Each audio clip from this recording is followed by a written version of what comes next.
দেশকে কিভাবে পুনর্গঠন করা যায় বা দেশকে নিয়ে কিভাবে কাজ করা যায় এইটার নিয়ে কিন্তু এক এক শ্রেণীর মানুষদের কিন্তু এক এক রকম মতাদর্শ। বাঙালি ঘুমিয়ে নেই, বাঙালি কিন্তু জাগ্রত এবং বাঙালি সবসময় এইরকম ফ্যাসিবাদ সরকার বা এইরকম দোসরদের বিরুদ্ধে কিন্তু দাঁড়াবে। জুলাইকে আপনি কিভাবে বিবেচনা করবেন দেশের জন্য? দেখুন, জুলাইকে কিভাবে বিবেচনা করব বলতে গেলে তো অবশ্যই জুলাইয়ের প্রেক্ষাপট বা জুলাইয়ের মধ্যে কি হয়েছে সেই তাৎপর্যটা জানা জরুরি।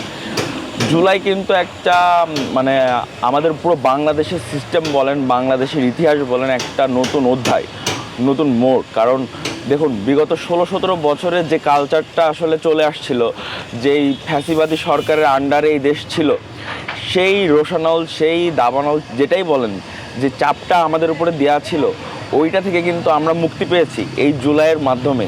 এবং এই জুলাইয়ের প্রতিফলন আসলে কতটুকু হচ্ছে সেটা আমি পরে আসি। এই জুলাই থেকে কিন্তু মানুষের মধ্যে চেতনাবোধ এটা কিন্তু ব্যাপকভাবে জাগ্রত হয়েছে। শুধুমাত্র যে ছাত্রদের মধ্যে বা যারা পড়াশোনা করে শিক্ষিত সমাজ এদের মধ্যে না, আম জনতা বলেন, মাদ্রাসার শিক্ষার্থী বলেন বা প্রশাসন বলেন, যেটাই বলেন, সকলের মধ্যে কিন্তু এই জিনিসটা গেঁথে গেছে যে না, বাঙালি ঘুমিয়ে নেই, বাঙালি কিন্তু জাগ্রত এবং বাঙালি সবসময় এইরকম ফ্যাসিবাদ সরকার বা এইরকম দোসরদের বিরুদ্ধে কিন্তু দাঁড়াবে। তো জুলাইকে আমি ওই জায়গা থেকে দেখবো, চেতনার চোখ দিয়ে দেখি আমি। কারণ এইটা কিন্তু যদি না হতো তাহলে কিন্তু আজও আমরা সে অন্ধের মতো কিন্তু ঘুরে বেড়াতাম, আমরা কিন্তু কুল কিনারা পাইতাম না। তো জুলাই আসলে একটা নতুন চোখ বলতে পারেন আমার কাছে। আমরা জুলাই পরবর্তী সময়ে যে ইন্টারিম গভর্নমেন্ট আসলো, তারপর অনেকগুলো নতুন রাজনৈতিক দলের আবির্ভাব ঘটলো এবং এই বিষয়গুলোকে নিয়ে আমরা যেটা দেখতে পাচ্ছি যে বর্তমানে যারা সমন্বয়ক ছিল তাদেরও একটা নতুন দল এসেছে, এনসিপি। এছাড়াও তাদের মধ্যে একটা ভাগ হয়েছে, আপস বাংলাদেশ নামের একটা নতুন দল এসেছে আলী হাসান জুনায়েদ ভাইয়ের হাত ধরে। এই যে একটা বিভাজন চলছে এবং একে অন্যকে দোষারোপ করার যে টেন্ডেন্সিটা এখন আমরা দেখতে পাচ্ছি, এই বিষয়টা আপনি কি মনে করেন? দেখুন, প্রথমত বলি, জুলাইয়ের সময় এবং আগস্টের 5 তারিখ পর্যন্ত কিন্তু আমাদের সকলের মোটিভ কিন্তু এক ছিল, আমাদের টার্গেট ছিল একটাই। কিন্তু এই টার্গেট যখন ফুলফিল হয়ে যায় তখন কিন্তু আসলে দেশকে কিভাবে পুনর্গঠন করা যায় বা দেশকে নিয়ে কিভাবে কাজ করা যায় এইটার নিয়ে কিন্তু এক এক শ্রেণীর মানুষদের কিন্তু এক এক রকম মতাদর্শ।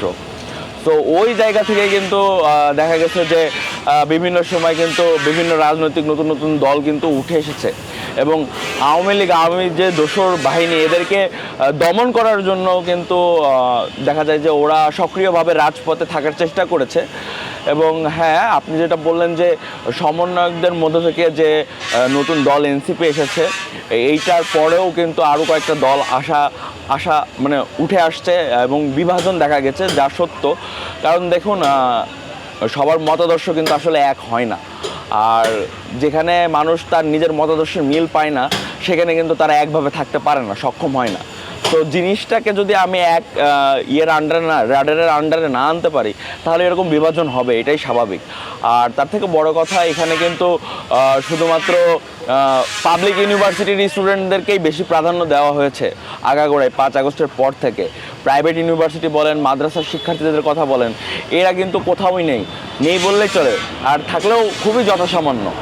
তো এই দিকগুলো যদি দেখি তো হ্যাঁ, অবশ্যই এখানে বিভাজন হওয়াটাই স্বাভাবিক। কারণ 5 আগস্টের পরে যে একতাটা 5 আগস্টের আগে ছিল সেটা কিন্তু পরিলক্ষিত হয়নি।